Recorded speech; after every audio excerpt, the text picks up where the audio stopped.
2004, all of America and the world were shocked over reports of human rights violations in Iraq by members of the U.S. Armed Forces.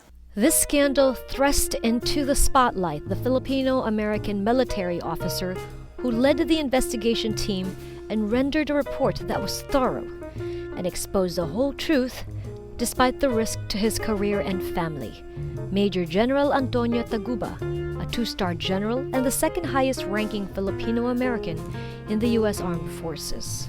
What sort of man is Major General Taguba? Aside from the celebrated Abu Ghraib case, little is known about him. Well, I was born in Sampaloc, Manila in October 31st, 1950. My father was in the Army at the time, and it was time for us to leave the Philippines. So we left when I was 10 years old. So my mother packed us all at Clark Air Base and left to join him in Hawaii. Why did you decide on a military career? My aspirations actually started with my dad. And my schooling started in high school. The high school I went to in Wahiawa, Hawaii, is Leilihua High School. It is one of 7 schools that made junior ROTC compulsory. I had wanted to go to West Point, but academically I was not challenged enough, you might say. I graduated from Idaho State University. I attended college in Hawaii for 1 year, but I wanted to get away from home. Tell us about your family life. I met my wife, Debbie.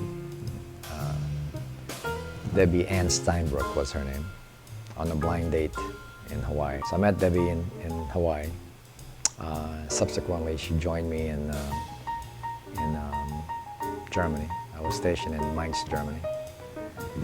And we got married in Denmark. We actually eloped.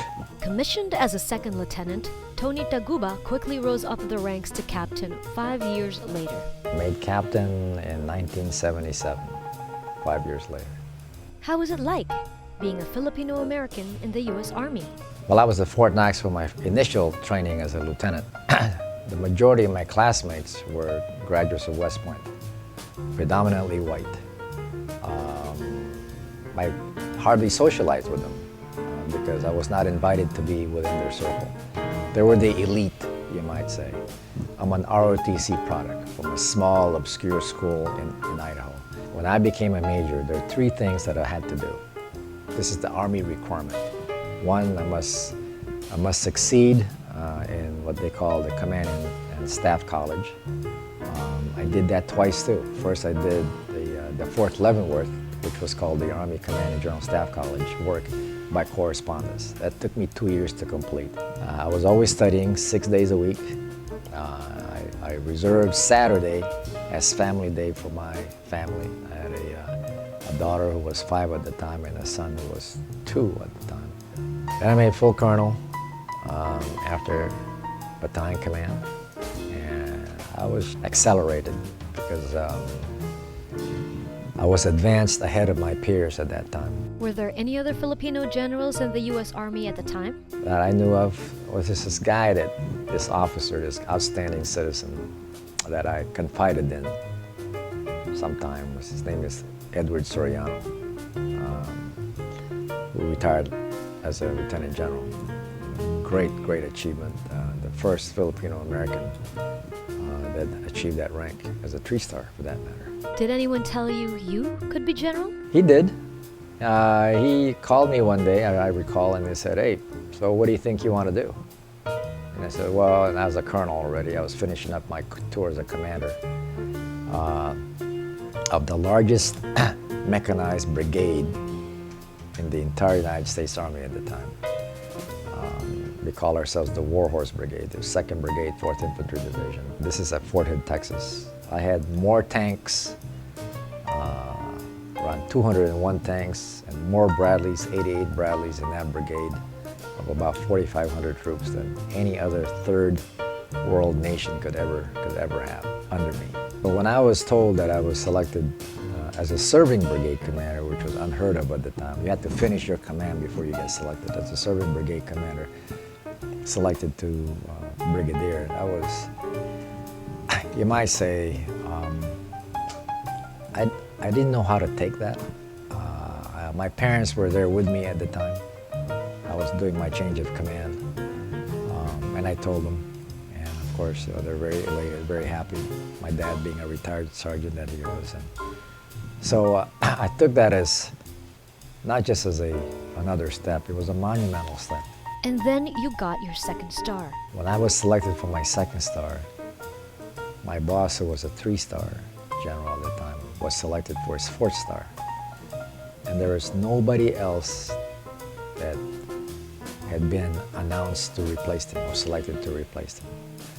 So I was a 2-star general serving in a 3-star job without a deputy.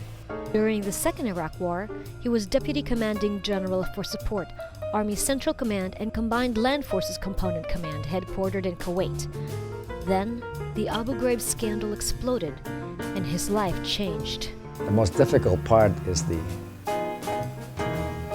condition from which we were to conduct the investigation. Not only that, but the thought that allegations of this nature was happening in our military.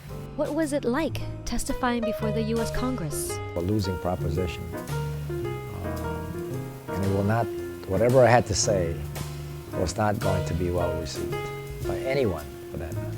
My regret that it happened in our institution as the most powerful army in the world, equipped, best led, and the like, that the acceptance and the understanding that we were not exempt or immune from any wrongdoing had happened. It was just unfortunate, very disappointing that it happened during a time when we were supposed to be advancing democracy in a country that we attacked. What advice do you have for young Filipino Americans who want to make it in the U.S. Armed Forces? Looking back now, I probably would not have taken the easier route.